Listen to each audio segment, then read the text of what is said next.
બીજે નંબરે મધુર હોય ને પણ ફેલાઈ જાય, એ કોનો સ્વર ફેલાઈ જાય? મધુર હોય ને પણ સ્વર ક્યારે ફેલાઈ જાય?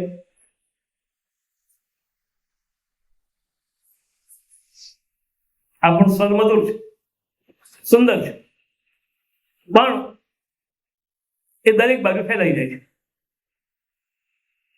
તમને લોકોને એક વાત ખબર હોય કે નહીં હોય, તમે મનનભાઈને પૂછી લેજો કે આમ પુરુષોનો સ્વર જાડો અને બહેનોનો,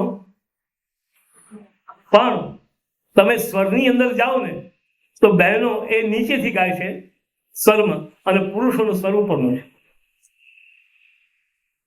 બહેનો ગંધાર, ઋષભ માં અથવા મધ્યમ સુધી જશે અને પુરુષો પંચમ સુધી જશે.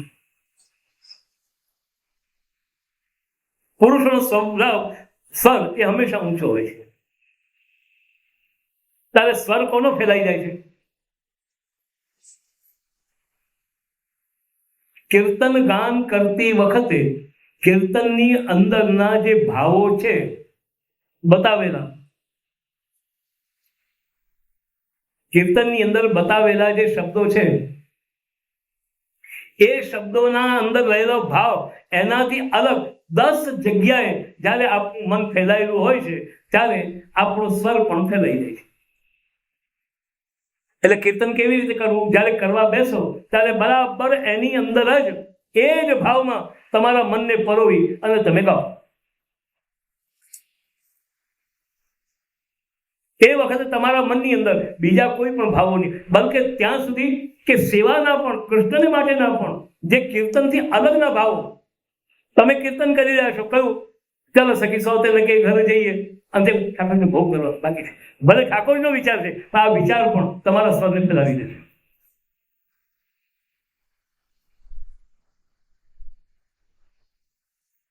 અને એટલા જ માટે આપણે જ્યાં કીર્તન પદ્ધતિની અંદર એક નિયમ આવ્યો. કયો નિયમ આવ્યો?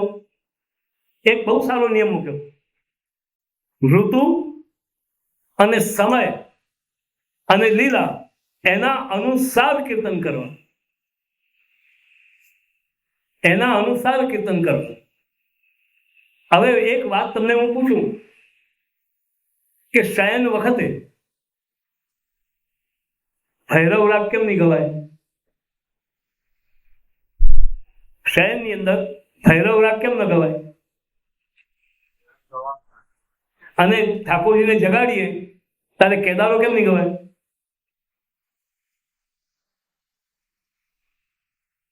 જાગીએ ગોપાલ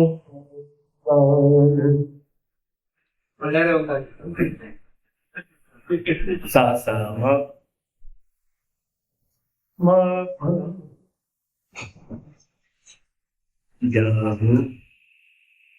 હવે બોલો, આ સ્વરથી તમારી ઊંઘ ઉડે કે ઊંઘ આવે?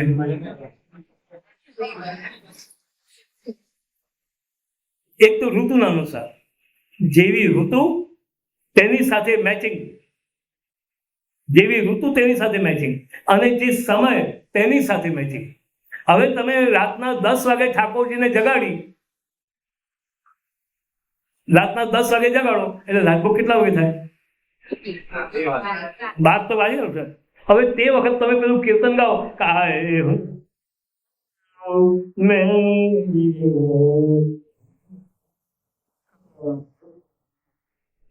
ठीक दोपहर की बीड़ी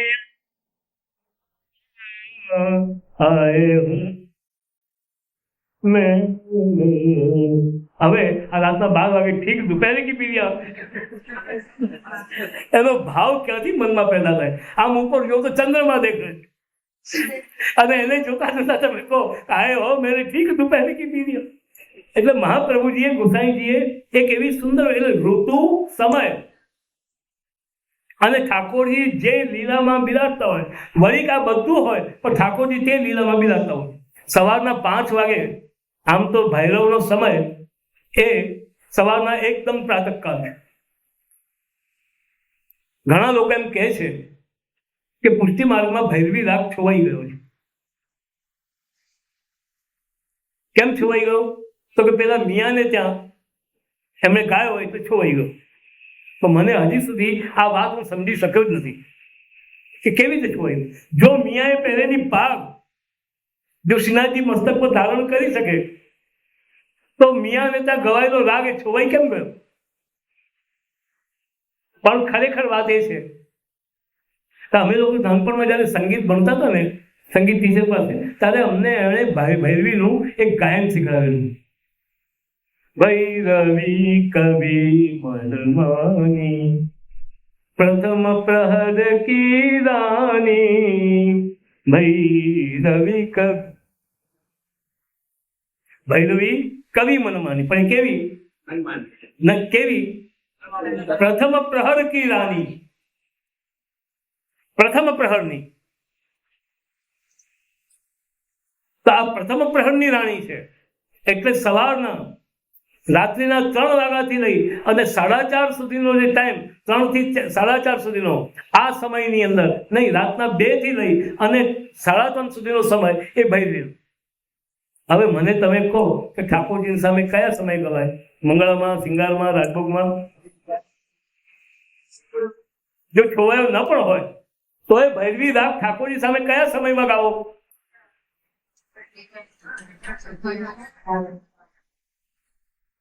તો પછી ભૈરવી રાગ ગાવા માટે, અને એટલા જ માટે આપણે ત્યાં ગ્રહણની અંદર ભૈરવી રાગ ગવાય છે, જાગરણમાં ભૈરવી રાગ ગવાય છે. જાગરણમાં ગવાય કારણ કે પ્રથમ પ્રહર કી રાની. પુષ્ટિ માર્ગને કોઈ રાગ સાથે, કોઈ વસ્તુ સાથે એલર્જી જ નથી. અને તમે જો રાસ પંચાધ્યાયમાં જાઓ ને, તો રાસ પંચાધ્યાયમાં જયારે ભગવાને રાસ કર્યો, જયારે મહારાસ કર્યો, તે વખતે 60,000 રાગીણીઓને રાગો પેદા થયા, એના આદિદૈવિક દેવતાઓ, અને બધા સાથે, અને બધાની અંદર અલગ અલગ રૂપમાં અલગ અલગ ગોપીજનો, અલગ અલગ વ્રત ભક્તોએ અને ભગવાને એનો ઉપયોગ કર્યો. બોલો હવે પુષ્ટિમાર્ગમાં કયો રાગ ન ગવાય? તો મને આશ્ચર્ય થાય છે કે આપણે ત્યાં માલકોસ ગવાય છે અને ચંદ્રકોસ નથી ગવાતો, વાગેશ્વરી ગવાય છે અને રાગેશ્વરી નથી ગવાતી. હવે આપણે ત્યાં મલ્હાર ગવાય છે, મેઘ મલ્હાર ગવાય છે અને મિયા મલ્હાર નથી ગવાતી. મિયા એટલે આપણે ત્યાં નહીં ગવાનું કારણ શું કહે છે? તો મિયા એટલે કોણ? તાનસેને બનાવેલું. આ મલ્હારને બનાવનાર તાનસેન, એટલે એનું નામ મિયા મલ્હાર. તો હું પૂછું છું કે ચંદ્રકોસ કોણે બનાવ્યો?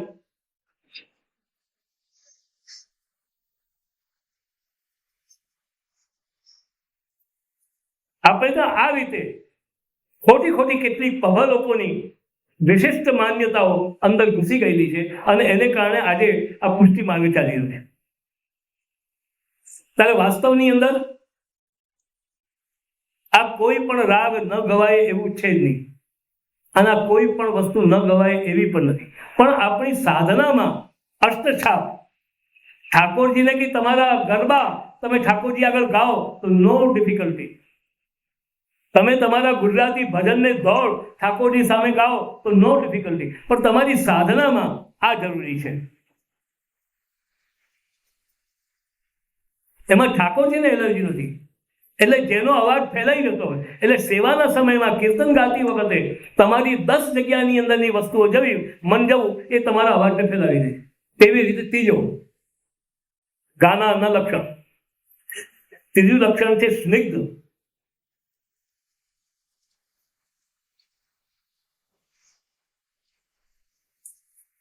જે ગાયને પણ દૂર સુધી પહોંચીને પણ વૃક્ષ નહીં બની જતો હોય,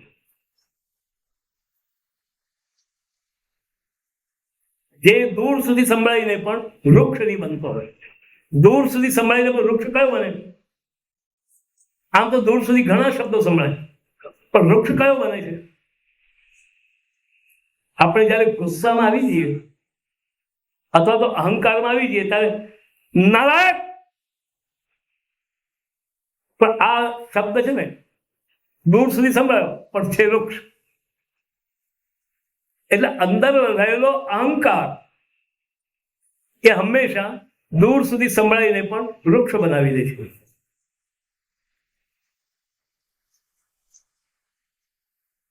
અને જેને કહે છે કે મધુર, આ ભાઈનો આ બહેનનો મધુર સ્વર છે, આ બહેનનો આ ભાઈનો મધુર સ્વર છે. તો મધુર સ્વર કોને કહેવાય? જેને કે મીઠો મીઠો સ્વર, મધુર સ્વર. તો મધુર સ્વર કોને કહેવાય? અને મધુર સ્વર તમારા આજના સાંભળવામાં કોના કોના તમને જોવામાં આવે? લતા મંગેશકર અને પુરુષોમાં મોહમ્મદ રફી. આ બેના સ્વરની અંદર એક ગુણ હતો, ગમે તેટલું ઊંચું ગાય એ એકદમ ઊંચે જાય પણ ક્યાંય પણ વચમાં બેસુરો ન બને. અને આપણે જયારે ઊંચું ગાવા જઈએ ને ત્યારે પછી એકદમ બેસુરા બની જઈએ છીએ. ઊંચું ગાઈને પણ બેસુરા નહીં બને. એટલે જે અંદરનો વિષય છે એની અંદર પોતાની પૂર્ણ પ્રીતિ, પૂર્ણ ભાવ અને પૂર્ણ પ્રવેશ. તેવી જ રીતે અવધાનવાન, આ પાંચમું છે. આપણે જયારે કોઈ પણ સ્વરને ગાઈએ મધુર, તો મધુરનો અર્થ હું તમને બતાવી દઉં કે જે ઊંચે સુધી પોતાની છેલ્લામાં છેલ્લા સ્વરની અંદર ઉપરમાં પહોંચે. છેલ્લો સ્વર એટલે કયો? આમાં 3 સપ્તક છે. 3 સપ્તક છે. કયા કયા? મંદ્ર, મધ્ય ને એટલે શું? મંદ્ર, મધ્ય ને તાર એટલે શું?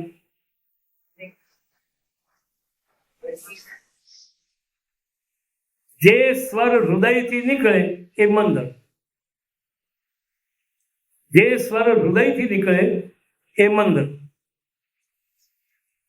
જે સ્વર કંઠથી નીકળે એ મધ્ય, મધ્ય સપ્તક. એટલે મંદ્ર સપ્તક એ હૃદયનો વિષય,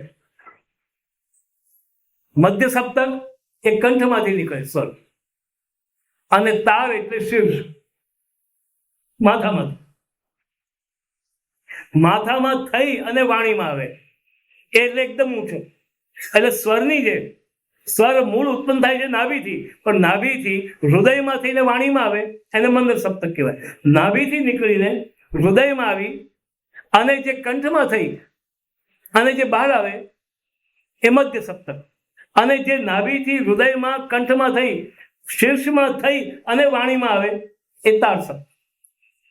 તો તાર સપ્તકમાં જયારે ગાતો હોય, હવે કેટલીક વાર ગાતા ગાતા તાર સપ્તકમાંથી એકદમ પાછું મધ્ય સપ્તકમાં આવવું પડે. તો તારથી મધ્યમાં આવવાનું કે મધ્યથી તારમાં જવું, તો તેની અંદર વચમાં બેસુરા થવાની બહુ સંભાવના રહે છે. પણ જેનો સ્વર કોઈ પણ સપ્તકમાં આવ જાવ કરતી વખતે પણ બે સુરો નહીં બનવો જોઈએ, બે સુરો નહીં બનવું જોઈએ. કારણ કે હું પહેલા જ કહી ગયો છું કે સ્વર એ મનનો વિષય છે.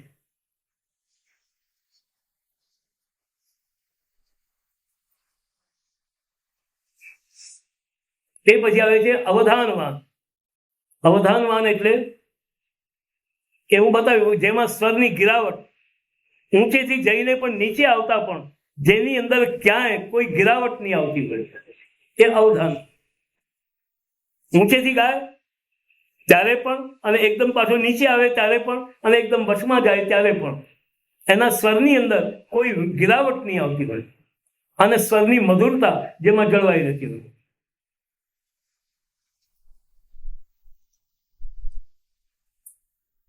અને તેવી રીતે સૌથી છેલ્લું લક્ષણ છે ત્રિસ્થાન શોભી. ત્રિસ્થાન શોભી, જે સ્વર મૂર્ધા, કંઠ અને વક્ષથી ઉત્પન્ન થઈને તાર, મંદ્ર અને મધ્ય સ્થાનથી સારી રીતે બંધાઈને પણ શોભિત હોય. ફરી બોલું, જે સ્વર મૂર્ધા,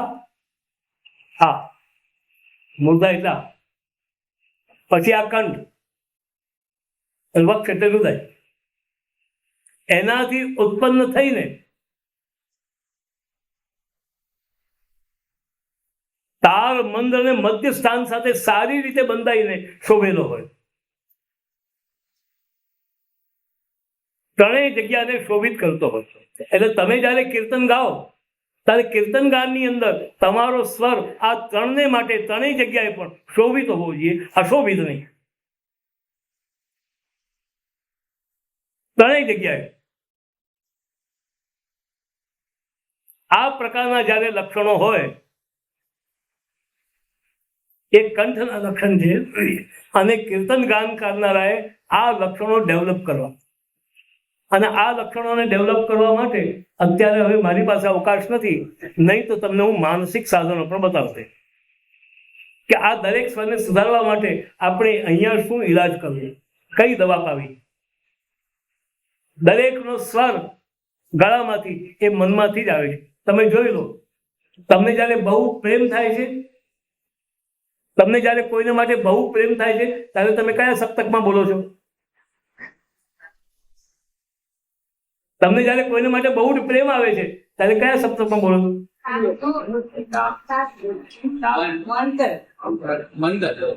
બેટા તું જમી લે, કયું સપ્તક કહું? અને જયારે તમને કોઈ ગુસ્સો આવે છે ત્યારે કયા સપ્તકમાં બોલો છો? તારે એક જ કંઠ ને એક જ વસ્તુ છે, પણ તમારા મનની અંદર તારા પ્રેમ અને અહંકાર એ મૂળ મનના વિષય છે, એ જ તમારા સ્વરની અંદર અને તમારા સ્વરના સપ્તકોની અંદર ફેરફાર કરે છે. ત્યારે આ સ્વરોને સુધારવાને માટે સૌથી મોટો ઈલાજ એ આપણે આપણા મનને ધીરે ધીરે ધીરે કરી, અને જો આપણે કીર્તન ગાનની અંદર પરોવાઈએ. અને એટલા જ માટે ભરત મુનિ કહે છે કે ગાનારની અંદર કેટલાક ગુણ જોઈએ. જે ગાનાર વ્યક્તિ હોય ને કીર્તનગાર, એની અંદર કેટલાક ગુણ જોઈએ. કયા કયા? ગાતા પ્રત્યગ્રવયા. ગાનાર એની અવસ્થા કેવી હોવી જોઈએ? પ્રત્યગ્રવયા એટલે યુવાન હોવો જોઈએ, દોષો નહીં, પણ વૃદ્ધ હોવો જોઈએ. વૃદ્ધ એટલે વધેલો, અને દોષો એટલે વૃદ્ધનો અર્થ જ થાય છે વધેલો. ત્યારે પ્રત્યગ્રવયા, ગાનાર હંમેશા યુવાન હોવો જોઈએ. અને મને એમ લાગે છે કે જેના મનની અંદર હવે હું 80 નો થયો, બસ પછી એને કીર્તન ગાવાનો. જે માણસો પોતાની જાતને એમ કે હું 70 નો થયો, હવે હું 75 નો થયો, હવે હું 80 નો થયો, હવે બહુ ગઈ ને કમ રહી, આવું બોલનારા માણસો ને એ લોકોને કીર્તન ગાવાનું રાઈટ નથી. પણ જે લોકો હંમેશા એમ જ કે કોણ છો તમે? પેલી શાયરી છે ને કે સીના ફડક રહા હૈ, सीना फड़क रहा है खुदा के दर्द गम में, सीना फड़क रहा है खुदा के दर्द गम में, पट्ठों में वो कहाँ है जो गर्मी आए हम में है. सीना फड़क रहा है खुदा के दर्द गम में, वो पट्ठों में वो कहाँ है जो गर्मी आए हम में. अरे अब भी हमारे आगे यारो जवान क्या है. આવો જે સિનિયર સિટીઝન હોય ને એ કીર્તન ગાઈ શકે. સુરદાસજી, પરમાનંદદાસજી, કૃષ્ણદાસજી, સુરદાસજીની કેટલી ઉંમર હતી? તો કોઈ દિવસ સુરદાસજી કહ્યું હવે જે કીર્તન નહીં કરાય. અરે એ તો ત્યાં સુધી કે પ્રાણ જઈ રહ્યા છે ને ગાઈ રહ્યા છે, પ્રાણ નીકળી રહ્યા છે, તો મરણ પથારી પર પ્રાણ નીકળી રહ્યા છે અને ગાઈ રહ્યા છે. सूर कहा कहे द्विध आंदरो, बिना मूल को ठेरो, भरोसो दृढ़ इन चरण न केर. તો ગાતા પ્રત્યગ્રવયા એટલે યુવાન હોવો જોઈએ, પછી સ્નિગ્ધ હોવો જોઈએ, મધુર હોવો જોઈએ.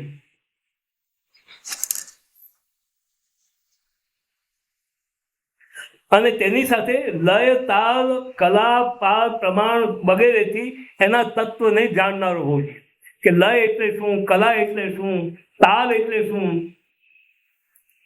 આ બધાના તત્વને જે જાણનાર હોય એવો વ્યક્તિ આ કીર્તન ગાન કરે તો એને આ ગાનની અંદર કીર્તન ગાન એને આ સંપ્રદાયમાં અને આ તનુ વિત્તજા સેવામાં એનું મુખ્ય સાધન બની જાય.